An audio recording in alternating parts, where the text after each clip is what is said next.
Home. It's where the heart is, and where a lot of the influences come from. This is my home. It's in a quiet little part of the village of Camillus, and I love it here. I've lived here all my life since I was adopted, and I have always loved this place. It's in a quiet little neighborhood with a lot of good people. My neighbors are kind. There are a lot of funny animals around here, and it's just a fun, lovely place to be. They say home is where the heart is, and that with every home there are people who make it a home. I believe that to be true. So come on inside my home, step inside my little part of the world, and for a blink of time, come see what it's like in the little life of Ethan Camwell. This is my mom. She's been a huge influence on me in my identity and in my life. Y'all have met her before. She was the one who came in for the contact organization, but you never really heard about her in my life. She has given me a lot. She's given me a lot of my morals, my values, my love for things that are small and furry. And she's really just been there all my life. She's been the protector, and like Freud said, the mother is always the largest influence in any young man's life. Well, I'm going to say that Freud was right. My mom has been always a constant influence on me, and she's always been a good one. She's given me a lot of things like music, the right and wrong, and who to respect, and just things about life in general. This is my dad. He's another great influence on my life.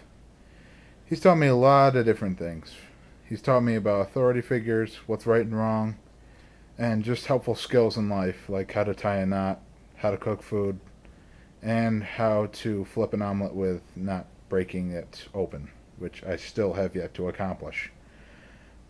He's been my scoutmaster and a leading figure in my life for a long time, and I hope he continues to stay like that in my life. He's a great person and a great influence on my identity. This is me and my birth brother. His name's Andre. I'm adopted, so that was the first time I met him 2 summers ago, when he came up to stay for part of the summer. Being adopted is different is because you have 2 families, and so you get a little of both whenever you eventually meet one or the other. I'm going to meet my birth family this summer, and I look forward to it. Meeting my brother was an experience alone because I had some different opportunities to meet a different side of my family that I never have really known. He's given me parts of new identity, some new cultural ideas to take in. He's definitely a great guy, and I can't wait to meet him again over the summer when I go down to San Antonio. This is the lady who gave me a lot of things. She gave me warm weekends at her home, delicious cookies at Christmas time, and a great meal every holiday. This is a picture of my grandma. She's not with us today. She died of cancer 5 years ago, and I miss her every day. She gave me a lot of things.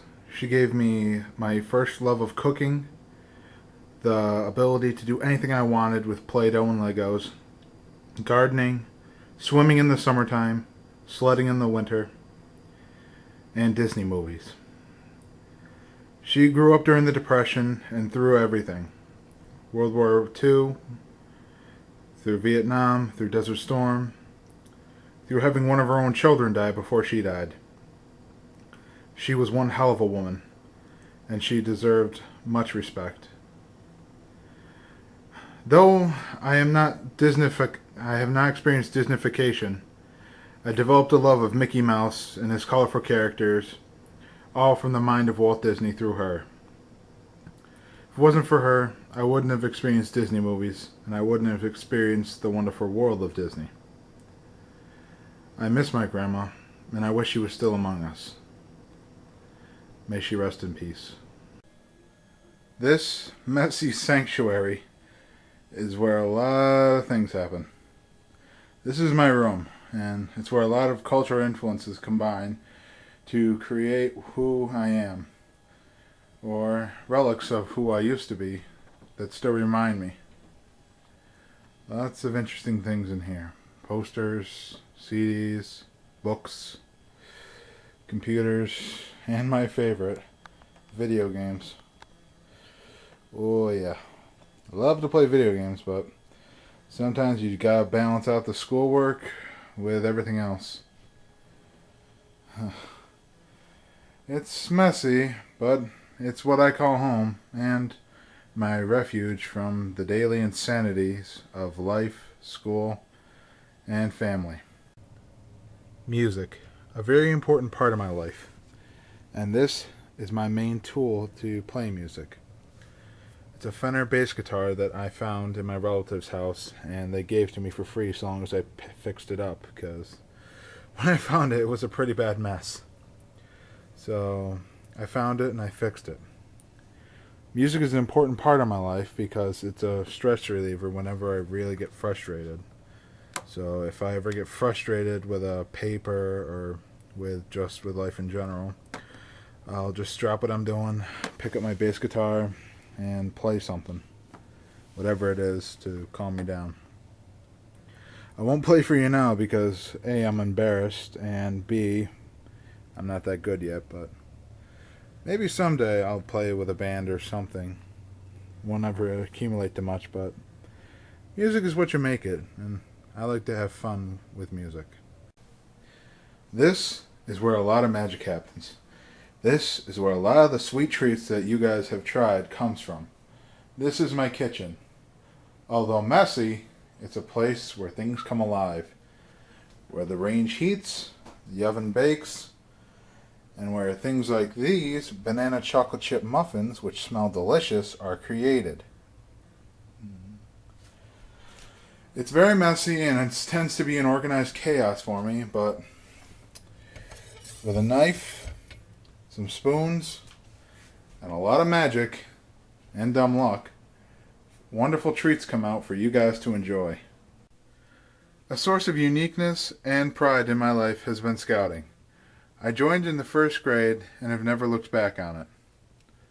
Scouting has always been fun for my life, even though a lot of my friends dropped out of it during the years due to sports, other engagements, or just not feeling the scouting spirit anymore. I've enjoyed scouting because of the Scout Oath and Law, a set of guidelines for morals and values.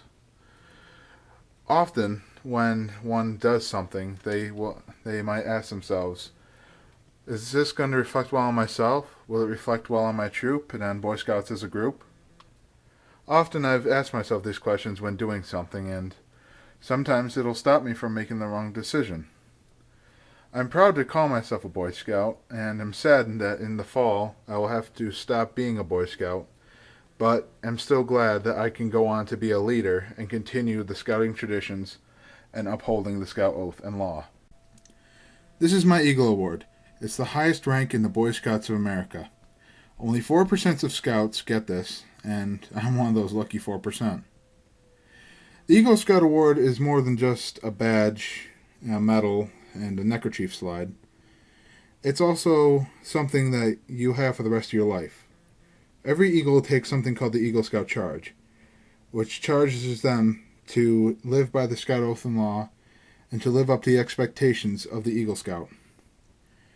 It's something that constantly weighs in my mind because, again, every action I take I have to ask myself, will this reflect well on me as an Eagle? Will it reflect on me well as a Scout? Will it reflect on the Scouts well, the troop, and on my uniform, and on my honor? Every day I try to do a good turn, and every day I try to live up to the expectations of the Oath, the Law, and the Eagle Scout Charge. Hopefully, I meet all my goals, and I can feel good about myself at the end of the day. This has been a small view in my life. The many people who have affected me, and the many different items and groups that have been influences on me, my identity, and just my world in general. Though my life will be a small blink in time, I hope to have some effect on some people for the betterment of mankind, and maybe just put a smile on someone's face and make them feel better.